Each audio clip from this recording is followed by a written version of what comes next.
오늘 우리 성공 영신협의 말씀은 야고보서 3장 13절에서 18절 말씀, 의식의 변혁을 이루는 한 해가 되자라는 말씀으로 여러분들과 은혜를 나누고자 원합니다. 자, 2017년 한 해를 마무리하면서 우리는 또 다시 새해 2018년을 맞이합니다. 그러나 무엇보다 중요한 것은 우리의 세계관, 우리의 가치관, 우리의 인생관이 바뀌어야 된다는 거죠. 그러니까 우리의 의식세계가 변혁을 일으켜야 된다는 것입니다. 그래 바울 사도가 로마서 12장에 너희는 마음을 새롭게 변화를 받아 하나님의 선하시고 기뻐하시고 온전한 뜻이 무엇인가를 분별해서 알라고 말씀했죠. 항상 우리는 한 해를 마무리하면서 생각해 볼 때 아쉬운 점과 후회된 일이 많이 있습니다. 그러나 하나님께서는 우리에게 항상 인생을 정리하며 또다시 새롭게 시작할 수 있는 기회를 주신다는 것이죠. 2018년 새해를 맞이하면서 여러분들이 주님과 동행하려면 어떤 의식을 가져야 하는가? 오늘 야고보서의 말씀을 통해서 우리가 함께 알아보고자 원합니다. 야고보서 3장 15절에서부터 18절 말씀은 성숙한 그리스도인들의 모습이 삶 속에 어떤 열매를 맺어야 하는가를 분명히 말씀하고 있다는 거죠. 이 지혜의 중요성에 대해서 말하는데 여러분 인생에서 이제 가장 중요한 것은 무엇이냐? 지혜라는 것, 지혜. 여러분들이 예수 그리스도를 통해서 얻는 이 하늘의 지혜, 위로부터 내려오는 지혜, 이 지혜가 없이는 여러분들이 이 세상에서 승리하며 성공적인 인생을 살아가는 게 불가능하다는 것이죠. 오늘 야고보서를 작성한 이 야고보 사도는 여러분 세상적인 지혜, 이것은 정욕적이요, 세상적이요, 마귀적인 귀신적인 지혜라 했고, 위로부터 하늘로 내려오는 지혜, 하나님으로부터 오는 지혜는 여러분 첫째가 성결하고 화평하고 간용하고 양순하며 거짓이 없고 편벽이 없고, 자, 화평의 열매, 의의 열매를 맺는다라고 분명히 말씀합니다. 그래 여러분들이 오늘 세상적인 지혜로 아니면 하나님이 주신 지혜로 살 것인가, 여러분들이 선택하는 시간이 되어야 한다는 것이죠. 여러분 세상의 지혜의 특성은 무엇이냐? 오늘 이 14절에서부터 16절에서 그 세상 지혜의 특징이 나와 있어요. 세상의 지혜는 첫째로 독한 시기라고 했어요. 시기는 질투라기보다는 열심히 내는 것, 그것으로 보는 것이 더 적절해요. 그러니까 하나님을 향한 열심과 구별되는 그릇된 열심이라는 것이죠. 여러분 우리 인간은 하나님의 형상과 모양대로 지음받아서 자, 하나님이 들어오셔서 우리 영혼의 자소에 딱 들어와 왕으로 자정하실 때 그 하나님의 통치를 받을 때 여러분들이 이 땅에서 승리하는 삶을 살게 돼 있다는 것이죠. 그러나 종교의 그 영을 가지고 여러분들이 신앙생활을 하고 이 세상을 살아가다 보면 여러분들은 인본주의에 빠집니다. 세상적인 마귀적인 지혜를 가지고 여러분 성령 충만한 사람이 타락하면 그것이 마귀적인 지혜가 돼요. 이걸 성경적인 표현에서는 계율이다 했어요. 마귀, 악한 사탄의 지혜를 가지고 사는 자. 저는 제 사역이 이제 이 축기 사역과 이 또 신유의 사역을 하나님께서 주셨기 때문에 제가 사람들을 다룰 때 보면 과거에는 성령 충만했는데 이 성령 충만한 사람이 범죄에서 타락하니까 하나님으로부터 받은 지혜가 여러분 마귀적인 지혜로 바뀌는 거죠. 그래서 사람을 다 이용한다는 거예요. 사람을 수단으로 본다는 거죠. 그래서 어떻게 하면 저 사람을 이용해서 나의 필요를 채울까? 그 관점으로 여러분 사역자들이나 또 은사 있는 분들이 그 마귀적인 지혜로 바뀌어가지고 관계라고 하는 거예요. 그 계율로 바뀌면요 무섭게 그것이 자신을 파괴할 뿐만 아니라 다른 사람도 지옥으로 이끄는 것을 보게 된다는 것입니다. 세상적인 지혜의 특징은, 두 번째 특징은 다툼을 일으키는 거예요. 이거는 독한 시기에 자연스러운 열매로, 결과로 다툼이 따라오게 돼 있어요. 다툼의 목적이 어디 있습니까? 그것은 자기를 드러내는 거, 자기 자랑, 자기 영광을 추구하기 때문에 한 공동체 안에서 하나가 되지 못하게 하는 거예요. 여러분, 많은 사람들이 자기 잘난 맛에 산다고 하죠. 야, 그래 나무 말을 듣지 않아. 자기 자랑, 자기 영광에 빠진 사람, 자기 중심주의에서 나오는 것이죠. 예수님께서 그런 자들을 독사의 새끼들이라고 신랄하게 복음서에서 비판하고 계시는 것을 보는 것을 우리는 압니다. 이 세상적인 지혜의 세 번째 특징은 뭐냐? 자연스럽게 거짓이 동반돼. 거짓말이 따르는 거예요. 이 거짓의 아비는 여러분 마귀죠. 자, 이 거짓이 동반하게 되면 이것은 어떻게 되는가? 다른 사람뿐만 아니라 자기 자신도 파멸시키는 거예요. 하나님께서 주시지 않는 이 세상적인 지혜는 그 세상적 땅의 것이며 또 정욕적 육신을 추구하며 더 나아가 마귀적인 속성을 갖고 있어요. 이 세상적인 지혜의 특징의 결과는 요란, 모든 악한 일을 꾀하는 것을 보게 된다는 거죠. 이 요란이라는 것은 헬라어 원어로는 아카타스타시아라고 해서 바울 사도가 고린도후서 14장 33절에 하나님은 무질서의 하나님이 아니요 오직 화평의 하나님이시라 그랬죠. 우리 하나님은 이 세상을 창조하실 때 질서를 부여하셨어요. 질서에 따라서 첫째 날, 둘째 날, 셋째 날, 넷째 날, 다섯째 날, 여섯째 날에 이 창조를 다 마치시고 일곱째 날에 복을 주어서 안식하는 것을 보게 되는데, 여러분 이 세상적이고 정욕적이고 마귀적인 지혜를 갖고 있는 자는 다툼을 일으켜서 무질서하고 혼란하게 만들 뿐만 아니라 악한 일을 꾀한다는 거예요. 악이라는 것은 하나님이 가장 싫어하는 거예요. 이 마귀에서 나오는 거죠. 하나님과 전혀 가까워질 수 없는 악한 행위가 이 세상적인 지혜의 특징의 결과로 나타난다는 것입니다. 시기와 다툼, 즉 이기적인 욕망과 열정, 그리고 야망은 아무런 유익을 주지 못하고 오히려 영적인 생명과 하나님의 나라와 의를 파괴시키는 무질서와 악한 행위만을 생산한다고 우리는 볼 수 있는 겁니다. 이런 악한 결과로 열매 맺는 거짓된 지혜는 정욕적이고 마귀적이고 세상적인 지혜라는 것이죠. 그래서 잠언서 18장 1절에 솔로몬이 뭐라 했냐? 하나님을 따르지 않는 이 땅의 지혜, 육체의 소욕을 추구하는 이 지혜는 무리에서 스스로 갈라지는 자는 자기 소욕을 따르는 자라 온갖 참 지혜를 배척하느니라 그랬다는 거죠. 여러분, 우리 하나님의 말씀은 항상 공동체적으로 주어지는 거예요. 우리 기독교의 영성은 개인 영성이 아닙니다. 타 종교, 불교나 힌두교 같은 여러분 그 종교에서의 모든 호행이나 이 수행법은 다 자신의 개인 영성이에요. 개인의 해탈을 추구하는 거죠. 극락에 가기 위해서. 그러나 우리 기독교는 예수 그리스도를 중심으로 해서 여러분 그 핏값으로 산 우리 그리스도인들의 공동체, 이 하나된 이 공동체는 그래서 바울 사도가 성령이 하나 되게 하는 것을 힘써 지키라 그러는 거죠. 여러분들이 공동체에서 떨어져 가지고 홀로서 신앙생활하면 여러분은 금방 마귀의 밥이 되게 돼 있어요. 왜냐? 아무리 성령 충만한 사람도 여러분 교회에 여러분 공동체 안에 머무르지 아니하고 혼자서 인터넷이나 어떤 여러분 유튜브를 보고 혼자 말씀을 듣고 신앙생활을 한다고 그것이 온전한 신앙생활이 아니죠. 개인주의 영성 추구가 아니기 때문에 그러는 거예요.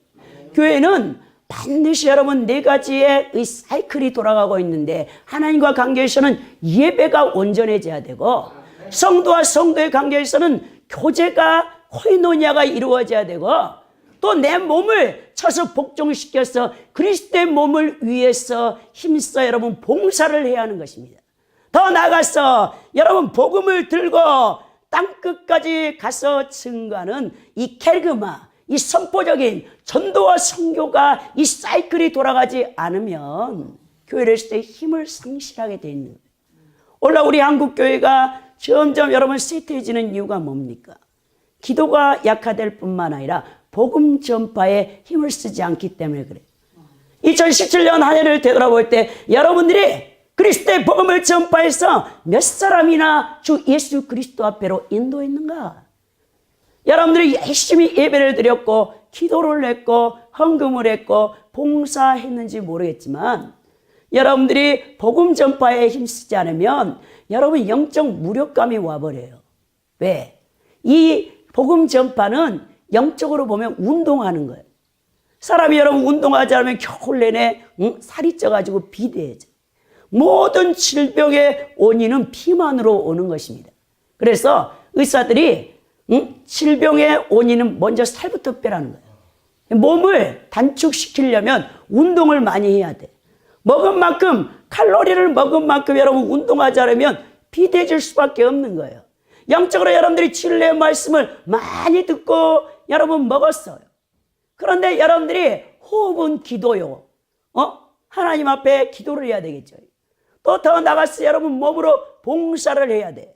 더 나가서 여러분들이 복음 전파를 하지 않으면 머리만 여러분 비대해져 가지고 아무것도 하지 못하는 가분수의 신앙, 잘못된 신앙으로 빠지기 쉽다는 것이죠. 자, 그래서 우리가 철저하게 이 땅의 지혜는 여러분 하나님을 알지 못해요. 이 마귀적인 지혜이기 때문에 하나님을 알지 못해서 바울 사도는 우리에게 전도에 미련한 것을 통해서 하나님의 지혜를 알려줘야 된다. 고린도전서 1장 21절에 말씀하고 있는 것을 보게 됩니다.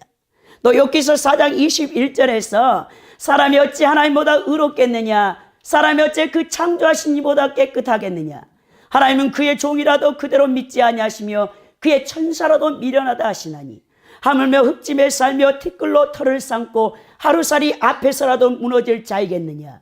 아침과 저녁 사이에 부스러져 가루가 되며 영원히 사라지되 기억하는 자가 없으리라.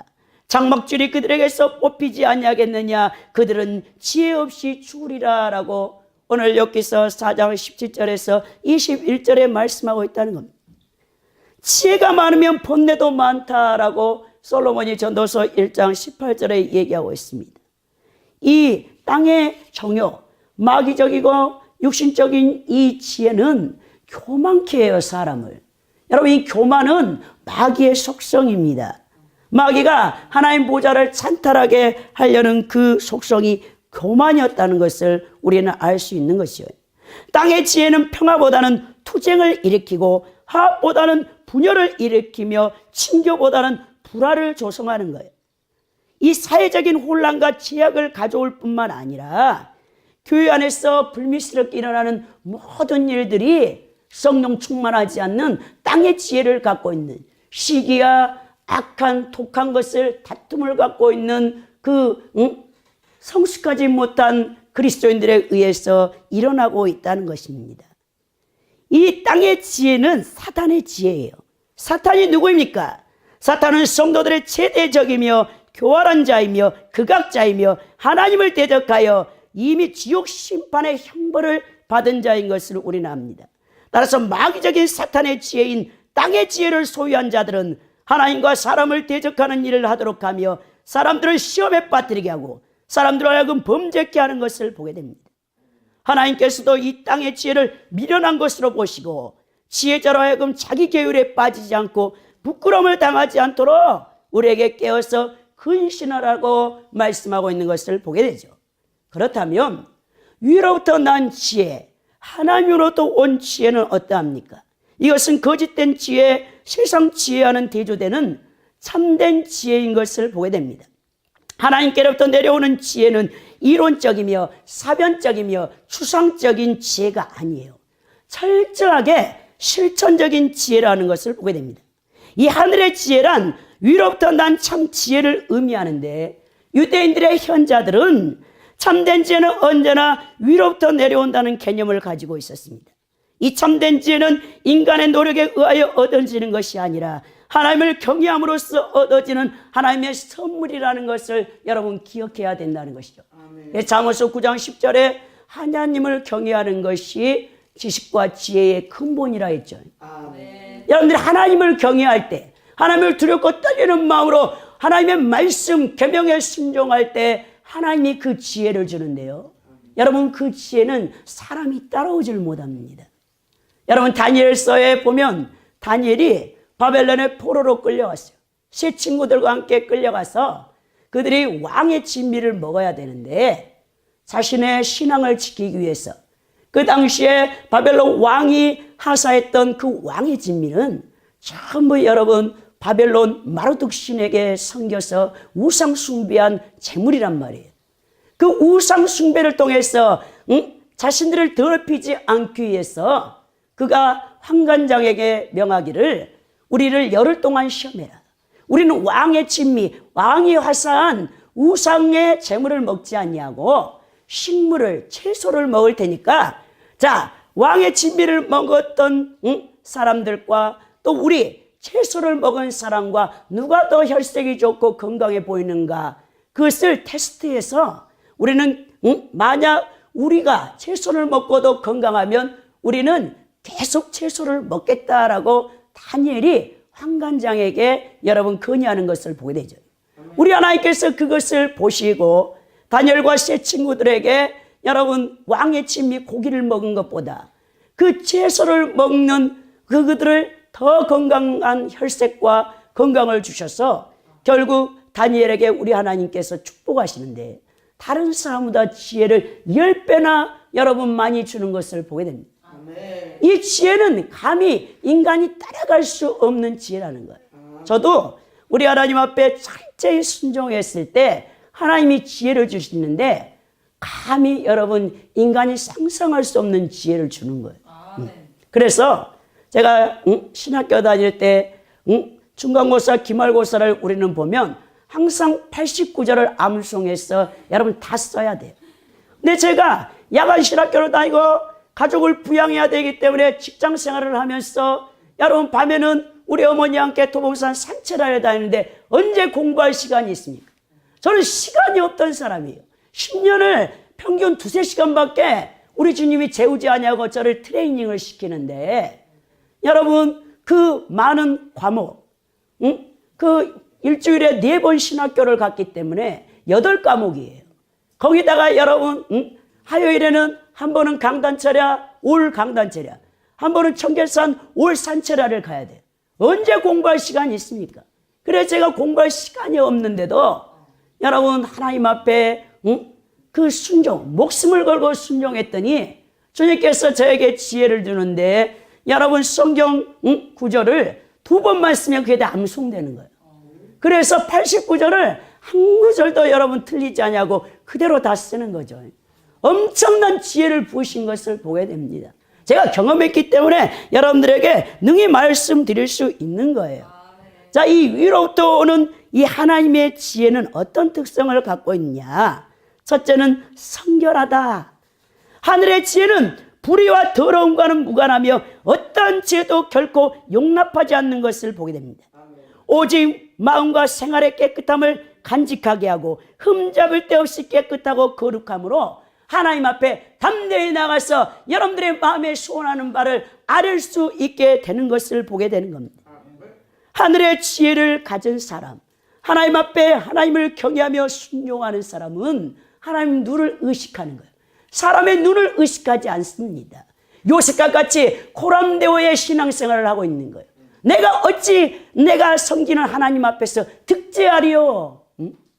여러분 보디발 장군의 아내의 유혹을 받고 있는 그 28살, 27살밖에 되지 않는 이빨 청춘의 뜨거운 여러분 그 청춘을 갖고 있는 요셉이 우리 하나님의 눈을 의식하고 그 아름다운 보디발 아내를 펌하지 않는 것을 보게 되는 것이죠. 여러분 그 코람데오의 하나님의 눈을 의식하며 신앙생활을 우리가 해야 한다는 것이죠. 여러분 사람의 눈은 피할 수 있어도 하나님의 눈은 피하지 못합니다. 하늘의 지혜는 하나님과 어떤 하나님 앞에 두려움이 없어야 돼. 하나님이 나를 심판하신다 해도 내가 두려움이 없는 그런 신앙생활을 우리가 해야 한다는 거죠. 둘째로 위로부터 오는 하나님께서로부터 오는 참된 지혜는 화평하게 한다. 하늘의 지혜는 하나님과 사람 그리고 사람과 사람 사이를 올바른 관계로 이끌며 올바른 관계를 창출시키는 지혜인 것을 보게 됩니다. 땅의 지혜, 마귀적인 지혜, 정욕적인 지혜는 분쟁을 조장하여 사람과 사람 사이를 갈라놓으며 오만한 태도와 교활한 말과 표정으로 여러분 다툼을 일으켜서 여러분 당을 짓게 하고 분파를 짓게 하지만, 위로부터 내려오는 하늘의 그 지혜는 우리를 하나 되게 하고 화평케 한다는 것이죠. 우리 주 예수 그리스도가 하나님과 원수되었던 우리 사이를 그분의 십자가의 대속의 피로써 말미암아 화목케 하신 것을 보게 되죠. 그래서 우리 모든 그리스도인들에게 이 화목케 하는 사명을 주신 것을 보게 된다는 거예요. 또 셋째는 관대하다라고 되어 있어요.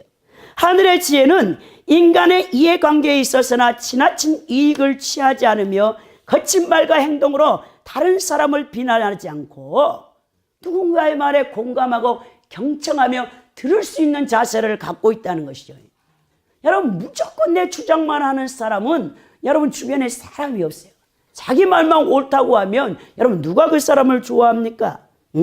우리가 다 실수가 많습니다. 인간은 하나님 보실 때 완전한 자가 없어요. 다 죄인이고 다 부족합니다. 그런데 우리가 너무나 의인이 되어가지고 다른 사람을 자기 잣대의 기준에 빗대어서 판단하고 정죄할 때가 너무 많아요. 하나님 자리에 오를 때가 너무 많단 말입니다. 우리가 그리스도인으로서 가장 범하기 쉬운 죄가 정죄하고 판단하며 하나님 자리에 앉아서 재판관이 되어질 때가 너무 많다는 것이죠.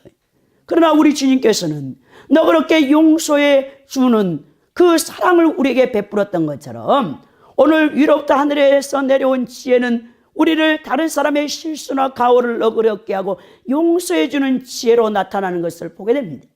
넷째로 하늘의 지혜는 양순하다 했어요.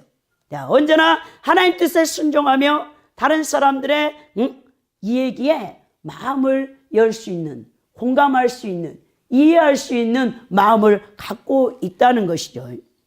여러분, 또 이 하늘의 지혜는 긍휼하다 그랬어요. 긍휼함이 뭡니까? 불쌍히 여기는 것이에요. 불쌍히 여긴다. 여러분, 우리는 다 모두를 불쌍히 여겨야 돼. 하나님께서 우리에게 자비를 베푸신 것처럼 불쌍히 여겨 우리가 동정해야 된다는 것이다. 이는 하나님께서 당신의 백성에 대하여 가지는 근본적인 성품으로서 예수 그리스도 안에서 나타난 무조건적인 은혜라는 거예요. 성도의 긍휼은 바로 이 하나님의 긍휼의 반영입니다. 또 여섯째로 선한 열매가 가득하다 했죠. 하늘의 지혜는 사람들로 하여금 선하게 살도록 해주는 지혜가 있어요. 즉 자신의 방향과 뜻을 추구하는 것이 아니라 하나님 안에서 자유의지를 가진 우리 인간이 하나님 말씀에 순종해서 선을 택해서 선하게 살 수 있도록 우리를 이끄시는 것을 보게 된다는 거예요.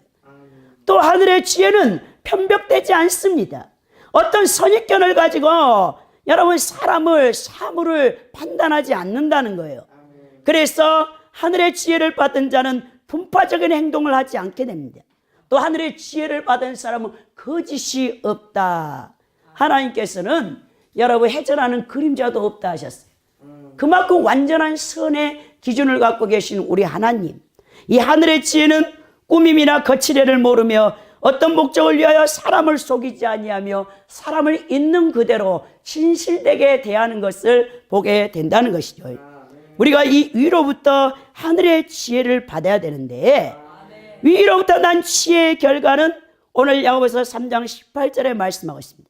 화평케 하는 자들은 화평으로 심어 의의 열매를 거둔다라고 했죠. 자, 의로 이루어지는 것. 의는 하나님이 가장 기뻐하시는 거예요. 그래서 산상수훈에서 마태복음 5장에 보면 자, 의를 위하여 목마른 자. 자, 우리 하나님께서 그 의로 채워준다고 하시죠. 하나님의 백성된 그리스도인들은 하나님의 본질적인 속성인 화평을 소유하고 닮은 자녀들이기 때문에 화평의 의를 이루어야 된다라고 오늘 말씀하고 있는 것을 보게 됩니다. 그래서 마태복음 5장 8절에서 5장 9절에서 화평케 하는 자는 복이 있나니 그들이 하나님의 아들이라 일컬음을 받을 것이라라고 말씀하고 있는 것을 보게 됩니다. 그렇다면 이로부터 난 지혜, 곧 하나님께로부터 온 지혜를 받은 우리 그리스도인들은 이 참된 지혜로 분명한 의식을 가지고 2018년 새해를 시작해야 되는 거예요. 어떤 의식을 가져야 되나? 첫째는 창조의식과 심판의식을 갖고 있어야 된다는 겁니다. 여러분, 이 세상은 너무나 아름답습니다.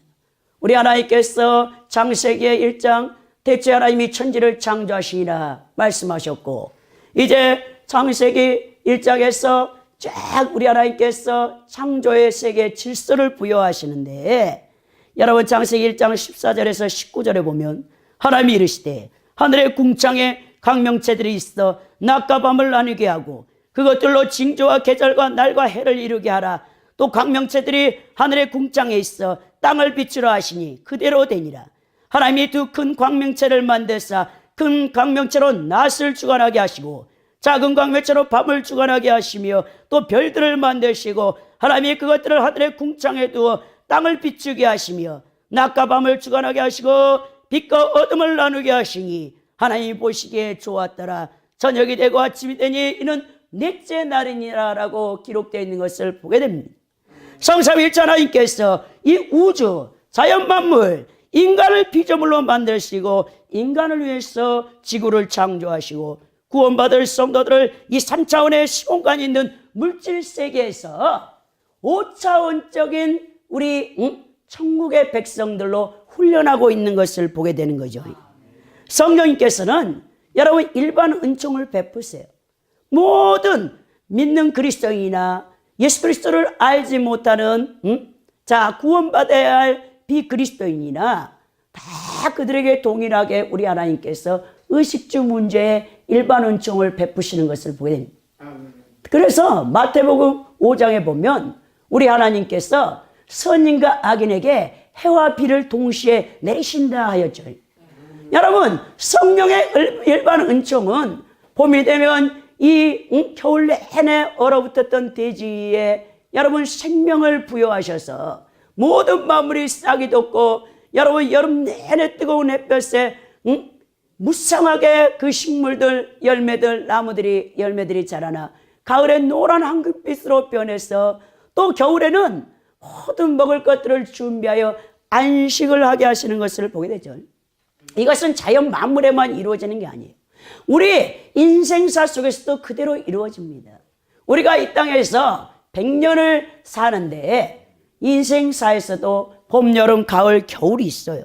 그런데 단 한 번도 우리 하나님께서 창조하신 이 창조의 세계가 하나님의 말씀을 거역하지 않냐고 질서를 유지하면서 균형을 이루고 있는 이 자연 법칙을 통해서 또 우리 하나님께서 인류의 조상인 아담과 하와가 에덴 동산에서 선악을 알게 하는 나무의 실과를 먹고 범죄함으로 말미암아 내가 이 실과를 먹는 날에는 정령 죽으리라 하나님이 명령하신 그 명령이 우리 모든 인간에게 언제가 유전되어지는 말미암아 인간 안의 DNA가 그것을 기억하고 있다는 것이죠.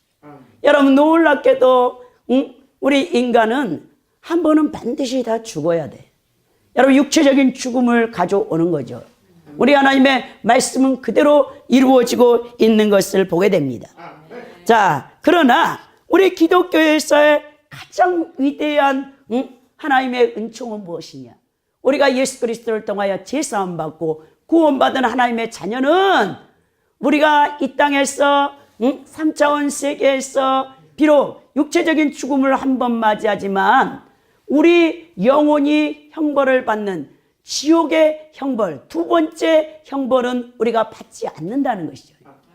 죄 지은 상태에서 영원히 인간을 살게 하지 않으시고 한 번은 우리를 육체적인 죽음을 통과하고 그리고 우리 하나님께서 죽음이 없는, 슬픔이 없는, 눈물이 없는, 고통이 없는 천국에서 또 부활체를 입혀서 영원토록 영생할 수 있는 존재로 우리를 구원하신 그 은혜, 그 특별한 은총이 우리 그리스도인들에게 베풀어지고 있다는 것이 얼마나 크고 감사한 일입니까? 여러분들이 물과 성령으로 거듭났다면 이제 그 구원의 은총에 감사해서 여러분들은 확실한 우리 하나님의 창조의 의식과 심판의 의식을 가지고 여러분들이 이 세상에서 몸으로 선악간에 행한 것을 반드시 죽어서 그리스도의 심판대 앞에서 심판을 받는다는 의식을 가지고 여러분 인생을 여러분 낭비하지 아니하고 헛되지 아니하고 아버지 하나님 앞에 영광을 돌며 살아야 된다는 것이죠. 제가 2017년 12월 21일에 개봉작인 신과 함께 지하벌이라는 영화를 한 편 봤습니다. 여러분 9일 만에 600만 명을 기록하여 흥행작으로 지금 연말에 가장 뜨겁게 한 이슈가 되고 있는 이 영화가 신과 함께 지하벌이라는 영화예요.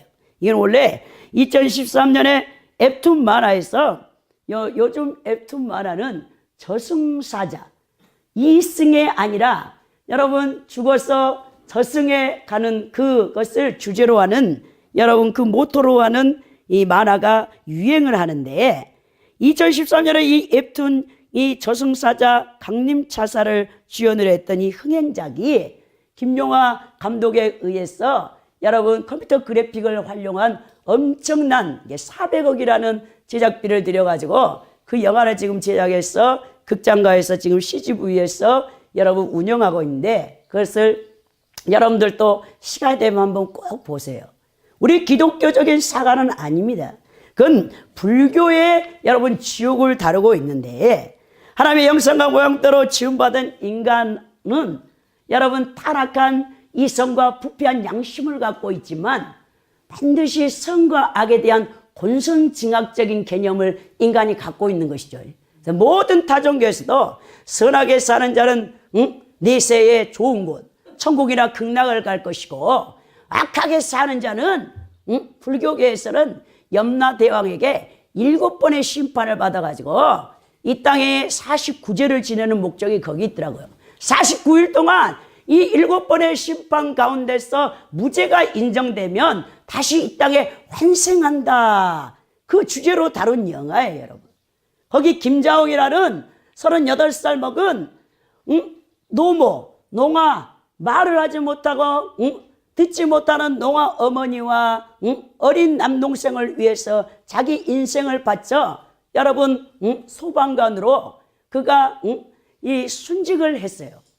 그 영화가 거기서 시작되는 것입니다. 그러니까 자기 자신을 위해서 살지 않았어요. 일생 자기 어머니와 자기 남동생과 더 나아가 이 화재 진압을 하다가 어린 여자아이를 구하려다가 높은 건물에서 밧줄이 불이 타가지고 거기서 떨어졌는데 이 머리가 다쳐서 죽은 거죠. 딱 죽으니까 자기 영체가 자기 육체에서 분리됐는데 그게 감지가 안 오는 거야. 그래서 깜짝 놀래가지고 여자아이한테 괜찮냐고 하는데 전혀 이승세계에서는 알아듣지 못하는 거예요.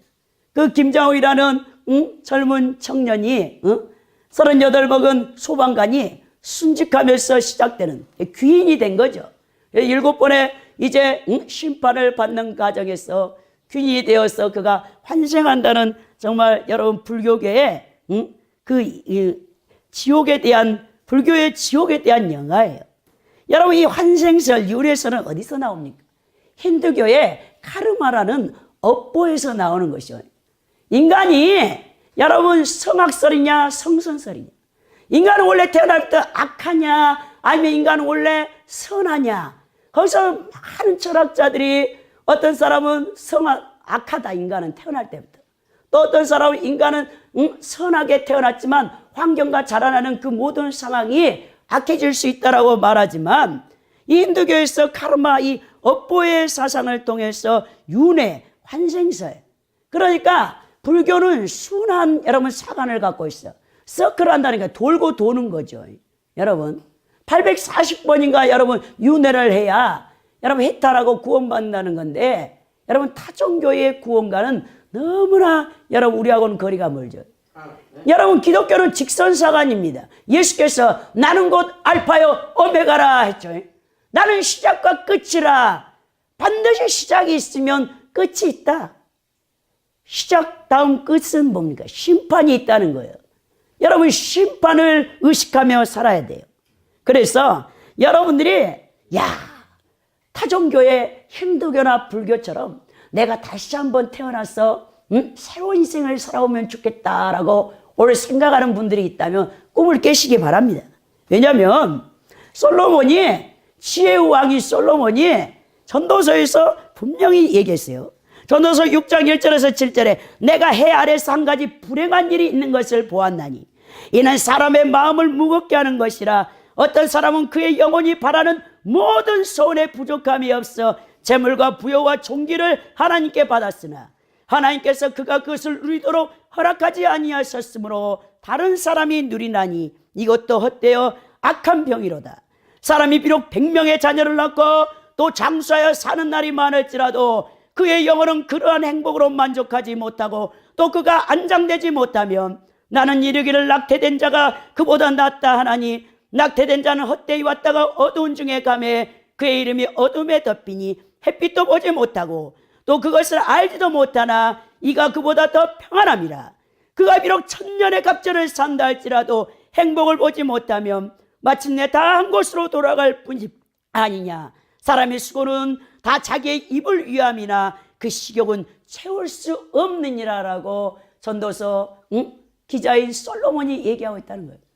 여러분들이 다시 태어났지만 환생한다 하지만 이 불교나 힌두교에서의 그 순환사관을 갖고 여러분들이 그걸 원한다 하지만 여러분 다시 이 땅에 태어나면 이 제약된 세상에, 아니 예수 그리스도가 심판주로 오시기 전에 이 세상의 임금인 마귀가 지배하고 있기 때문에, 악이 존재하고 있기 때문에 아무리 여러분들이 선하게 살고 복되게 살려고 해도 그렇게 되지 않는다는 것이죠. 그래서 전도서 7장 1절에서 2절에 좋은 이름이 좋은 기름보다 낫고 죽는 날이 출생하는 날보다 나으며 초상집에 가는 것이 잔치집에 가는 것보다 나으니 모든 사람의 끝이 이와 같이 됨이라. 산 자는 이것을 그의 마음에 둘지어다 그랬다는 거죠. 여러분들은 이제 남은 삶은 결단해야 돼.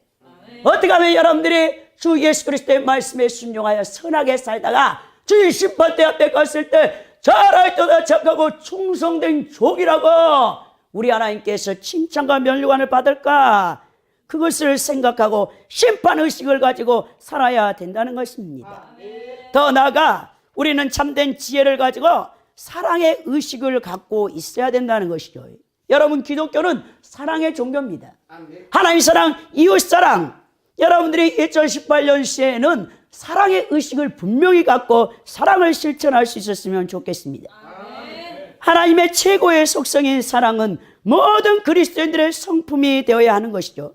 그래서 요한 사도가 요한일서 4장 15절에서 21절에 누구든지 예수를 하나님의 아들이라 시인하면 하나님이 그의 안에 거하시고 그도 하나님 안에 거하느니라. 하나님이 우리를 사랑하시는 사랑을 우리가 알고 믿었노니 하나님은 사랑이시라. 사랑 안에 거하는 자는 하나님 안에 거하고 하나님도 그의 안에 거하느니라.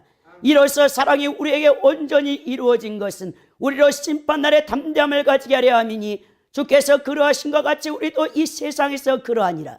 사랑 안에는 두려움이 없고 온전한 사랑이 두려움을 내쫓나니 두려움에는 형벌이 있음이라. 두려워하는 자는 사랑 안에서 온전히 이루지 못하였느니라. 우리가 사랑함은 그가 먼저 우리를 사랑하셨습니다. 누구든지 하나님을 사랑하노라 하고 그 형제를 미워하면 이는 거짓말하는 자니 보는 바 그 형제를 사랑하지 않는 자는 보지 못하는 바 하나님을 사랑할 수 없느니라. 우리가 이 계명을 주께 받았나니 하나님을 사랑하는 자는 또한 그 형제를 사랑할지니라고 말씀하고 있는 것이죠. 여러분들이 정말 사랑하기 위해서는 이건 여러분 인간적인 사랑 아니에요. 에로스적인 사랑이 아닙니다.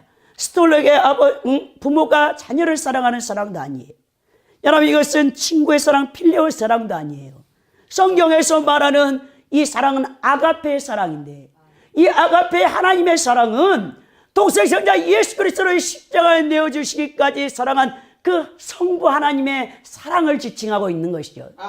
이 아가페 사랑을 이루려면 여러분들이 철저히 자기 중심주의에서 하나님 중심주의로 돌이켜 나를 날마다 십자가에 내 이 자아를 못 받고 성령 충만할 때 성령께서 사랑의 영이시기 때문에 이 사랑이 가능하다는 것이죠. 여러분들이 이런 사랑의 사람이 되어야 됩니다. 또 새해는 여러분들이 관계의식을 바로 가져야 되는데 하나님과의 관계, 이웃과의 관계, 가족들과의 관계, 직장 동료들과의 관계, 사람들과의 관계를 바로 정립하며 새롭게 해 나가야 된다는 것이죠. 하나님과의 관계가 올바르게 되어지려면 여러분 철저히 죄에서 돌이켜야 돼. 하나님과 원수되게 하는 것이 죄죠. 죄로 말미암아 하나님과 관계를 멀어지게 하는 것이기 때문에 여러분들이 날마다 신자회개를 통해서 예수님께서 그랬잖아요. 온몸을 씻어 죄인의 회개를 한 자는 이제 발을 씻어야 된다. 여러분들 하루를 살면서 여러분 생각과 마음과 입술로 여러분 행실로 범한 죄가 하나님 말씀 기록된 성경 말씀을 거울 삼아 여러분 잠자리에 들기 전에 철저히 신자회개를 통해서 여러분들이 이제 고백하면서 죄를 날마다 씻을 때 우리 하나님께서 여러분들을 용서하셔서 하나님과 관계가 바로 되는 거 아닙니까? 하나님과 먼저 화평케 돼야 돼. 화목케 돼야 됩니다. 그래야 여러분 사랑과의 관계도 바로 되는 것이죠. 근데 많은 사람들은 하나님과의 관계를 어그러뜨리고 죄를 짓고 있으면서도 여러분 사랑과의 관계를 바로 하려고 하면 절대로 여러분 그것이 올바로 되지 않는 것을 우리가 알아야 된다는 것이죠. 그래서 로마서 5장 1절에 바울사도는 그러므로 우리가 믿음으로 의롭다 하심을 받았으니 우리 주 예수 그리스도로 말미암아 하나님과 화평을 누리자. 여러분들이 성령께서 말씀을 거울 삼아 범한 죄들을 해결할 때 예수 그리스도의 피가 여러분들의 죄를 흰눈보다 더이고 양털보다도 깨끗하게 해주어서 여러분들을 거룩하게 만들어간다는 것을 기억해야 된다는 거예요.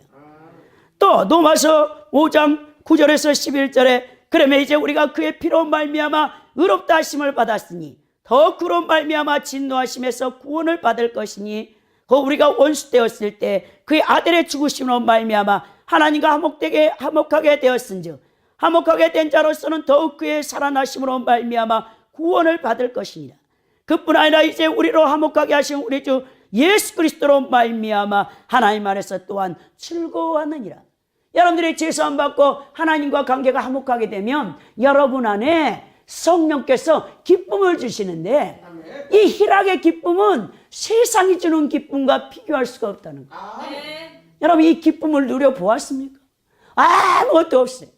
여러분 수중에 동전 한 푼이 없는데도 그저 즐거워. 예수님 때문에.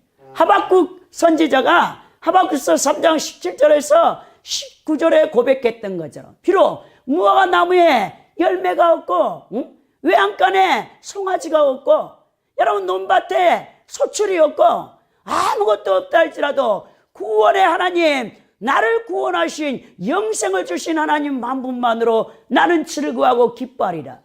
여러분들의 이 기쁨이 이 성령을 통해서 천국에서 오는 기쁨인데 이런 기쁨들을 여러분들이 누려봤냐 이거죠. 아직 이런 기쁨을 누리지 못했다면 여러분들은 하나님과 관계를 바로 해야 되는 것이죠. 우리 하나님께서 엄청난 이 기쁨 세상을 초탈해 버리는 것이죠. 그래서 로마서 14장 17절에 바울사도가 하나님의 나라는 먹고 마시는 것이 아니요 오직 성령 안에서 의와 희락과 평강이라 말씀하셨다는 것을 보게 됩니다. 자, 그래서 철저하게 하나님과의 관계가 제대로 된 사람은 그 다음에 사람과의 관계도 화목해야 돼. 여러분 자기 딴에는 신앙이 좋다고 우리 하나님 앞에 예배는 열심히 드는데 사람과의 관계가 나쁜 사람이 있어요. 관계의식을 제대로 못하는 것이죠. 왜? 여러분들이 용서하지 않기 때문에. 마태복음 18장에 보면 21절에서 35절에 예수님께서 말씀하고 있는 거예요. 용서하라 용서. 용서하지 않으면 자 1만 달란트 빚진 자와 100데나리온 빚진 자를 비교하셨어요. 우리가 구원받은 것은 1만 달란트의 빚을 탕감받은 자들이에요. 그런데 나에게 서운하게 하고 나를 힘들게 한 이웃이 내 가족이 범한 죄는 100데나리온밖에 되지 않아. 여러분 근데도 용서를 못해 우리는. 그 용서를 못함으로 우리 하나님께서 여러분들에게 옥조를 붙여버려요. 옥조리 뭐냐? 여러분 귀신을 붙여가지고 밤새 여러분들을 고통스럽게 해. 그리고 여러분들이 우리가 영적 전쟁을 할 때 또 죽기 사역을 할 때 보면 속 사람이 강건하지 못한 사람이 있어요. 이게 이너 힐링학에서 내적 치유가 들어가야 되는데 여러분 이 내적 치유는 시간이 많이 걸립니다. 마음의 영역을 다루기 때문에 여러분 이 축사 사역을 하는 사역자들은 무조건 예수 그리스도 이름으로 귀신아 나가라 해서 나가는 게 아니에요. 그 사람 안에 속 사람이 무너져 있기 때문에 마음의 영역 부분을 세워줘야 되기 때문에 여러분 시간이 많이 걸려. 마음의 이 상처가 치유되고 용서하지 못한 사람을 용서하게 되면 하나님의 사랑으로 채워지면 여러분 귀신이 절로 나가는 것을 보게 되는 것이죠. 그래서 자 아직까지 여러분들이 용서하지 못한 사람이 있다. 그럼 이제 오늘부터 딱 용서하시고 2018년에는 정말 여러분들이 관계의식을 바로 해서 모든 사람과 화평케 되기를 예수님으로 축원드립니다. 또 우리는 위로부터 온 이 참된 지혜를 가지고 사명의식을 제대로 갖고 있어요. 사명의식. 여러분 오늘날 노숙자들 무의도식하는 사람들 보면 참 여러분 골치가 아프죠. 집안에도 여러분 나이든 여러분 자녀가 자기 밥벌이 구실을 못하고 부모를 의존해 가지고 살아. 오늘날 우리 사회 문제가 뭡니까? 청년 실업이 너무 많다. 너무 높다. 다 명문대 나와가지고 여러분 3D 현상 기피하는 거예요. 어렵고 힘든 일 하기 싫어요. 다 외국에 여러분 필리핀이나 네팔이나 여러분 동남아의 노동자들이 와서 힘든 일을 해. 오늘 우리나라 대학에 나온 명문대에 나온 여러분 청년들이 산포를 해. 산포. 포기한다는 거예요. 포기해. 결혼도 포기해. 직장도 포기해. 인생도 포기하고 스마트폰과 게임에 중독돼가지고 하루 종일 방콕하는 자녀들 때문에 부모님들이 여러분 노심초사하고 있는 거예요. 이런 여러분 무의도식하는 자녀를 봤을 때 얼마나 마음이 아픕니까? 제가 매주 수요일마다 인정복지관에 만나신 교회에 노숙자들 예배를 인도를 간다는 거예요. 이 추운 겨울에 노숙자들이 복지관에 150명 수용돼 있어요. 아무런 변화가 없죠. 그들은 그 인정복지관에서 서울시와 손을 잡고 노숙자들 서울역 주변에 16군데에서 노숙자들에게 밥을 주고 케어를 하는데 변화되지 않는 거죠. 이 인정복지관에서도 벌써 16년째 이 사역을 하는데 어제 온 사람, 오늘 온 사람, 작년에 왔던 사람, 올해 왔던 사람 전혀 여러분 그들은 변화가 없어요. 이 노숙자들 참 골치 덩어리죠. 사실 국가적으로도 여러분 복지가 그래도 어느 정도 우리가 3만 불 시대를 눈앞에 두고 있어서 국민 총생산량이 높아짐으로 말미암아 그 노숙자들을 다 여러분 나라에서 책임지지만 사실 엄청난 복지비가 나가고 있는 것을 보게 됩니다. 그래서 나라에 세금이 있어야 그 일들을 계속할 거 아닙니까? 제가 이틀 전에 12월 29일인가? 12월 31일까지 자 종교인들은 전부 과세를 이제 할 거니까 내년 2018년부터 종교인 과세가 들어간다. 이게 이제 오는 거예요. 교회 등록증을 갖고 있는 모든 한마디로 해서 사업자 등록증이죠. 이 비영리단체인 종교행위를 하는 모든 종교행위를 하는 종교인들에게 과세를 물겠다. 2018년부터 이것이 공식화되어져서 딱 이제 법으로 제정되어졌어요. 그래가지고 12월 31일까지 다 신고하라. 이 세무서에서 연락이 왔더라고요. 그래서 제가 중랑세무서로 이제 갔습니다. 가가지고 이걸 어떻게 신고해야 됩니까? 그랬더니 반기별 납부 명세서를 주면서 자 반기별 납부를 주는데 1월 달부터 6월 달까지는 7월 10일까지 신고를 하고 자 7월 달부터 12월까지는 그 넘어 해년 1월 10일까지 신고하면 됩니다.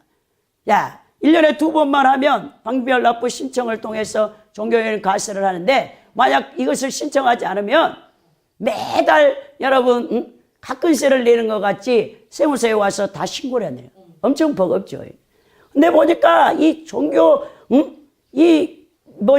과세 표준 기준안이 대형교회와 중형교회를 신고하는 목사님들을 대상으로 해서 만들어진 거예요. 우리같이 미자리 개척교회에서 여러분 급여도 받지 못하고 여러분 한 달 내내 여러분 월세 임대료 나가는 것도 버거운데 그 참 종목이 30몇 가지가 돼. 그걸 다 합산해가지고 신고를 해라. 더 나아가 지금 개인별 이제 종교인의 과세뿐만 아니라 종교 활동비까지도 다 보고해라. 그러니까 지금 한국 기독교 연합회에서 다 들고 일어서는 종교 활동비? 이거는 정치와 종교가 분리되어 있는데 왜 정치가 종교를 탄압하는 행위가 아니냐. 선교비를 얼마나 보냈고 어디 교회를 지원하고 그 모든 것을 왜 다 세무서에 가서 나라의 국가에다 신고를 해야 되냐. 이거는 너무 오버성 있는 거 아니냐. 종교 탄압이 아니냐고 지금 들고 일어서는 것을 보게 되는데 여러분 정말 우리 많은 목사님들이 지금까지 또 성실하게 신실하게 사역을 감당해 왔지만 이 종교인 과세를 통해서 우리 개신교의 목사님들 앞으로 사역하는 분들에게 많은 어려움이 이제 온다는 것이죠. 이거는 자명한 사실입니다, 여러분. 누가 여러분 교회를 개척해서 개척교회를 하려고 하겠습니까? 그래서 이게 참 시급한 문제지만 나라에서 이미 한번 법을 정했고 또 더 나가 이낙연 총리가 더 강화시켰기 때문에 이건 어쩔 수 없는 거죠. 앞으로 이런 형태로 가면서 우리 기독교가 박해를 받겠지만 여러분 저는 그렇게 생각합니다. 비록 세상에서 우리 기독교인들을 박해한다 할지라도 굳건한 사명의식, 지금까지 저는 사역을 할 때 또 주님 앞에 훈련받을 때 사람 눈을 의식하지 않냐고 하나님 눈을 의식해서 지금까지 사명을 감당하였습니다. 앞으로도 그 어떤 탄압이 오고 박해가 온다 할지라도 주님 앞에 받은 사명을 감당하기 위해서는 이 굴하지 않는 것이죠. 여러분들도 이제 각오를 해야 돼요. 진리를 사수한다는 것은 결코 쉬운 일이 아니에요. 내 목숨과도 바꿀 수 있어야 되는 것이죠. 여러분들이 확실한 십자가의 그 사랑, 하나님의 은총을 경험했다면 이제는 여러분 사명 따라 살다 가야 됩니다. 여러분 더 이상 물러설 데가 없어요.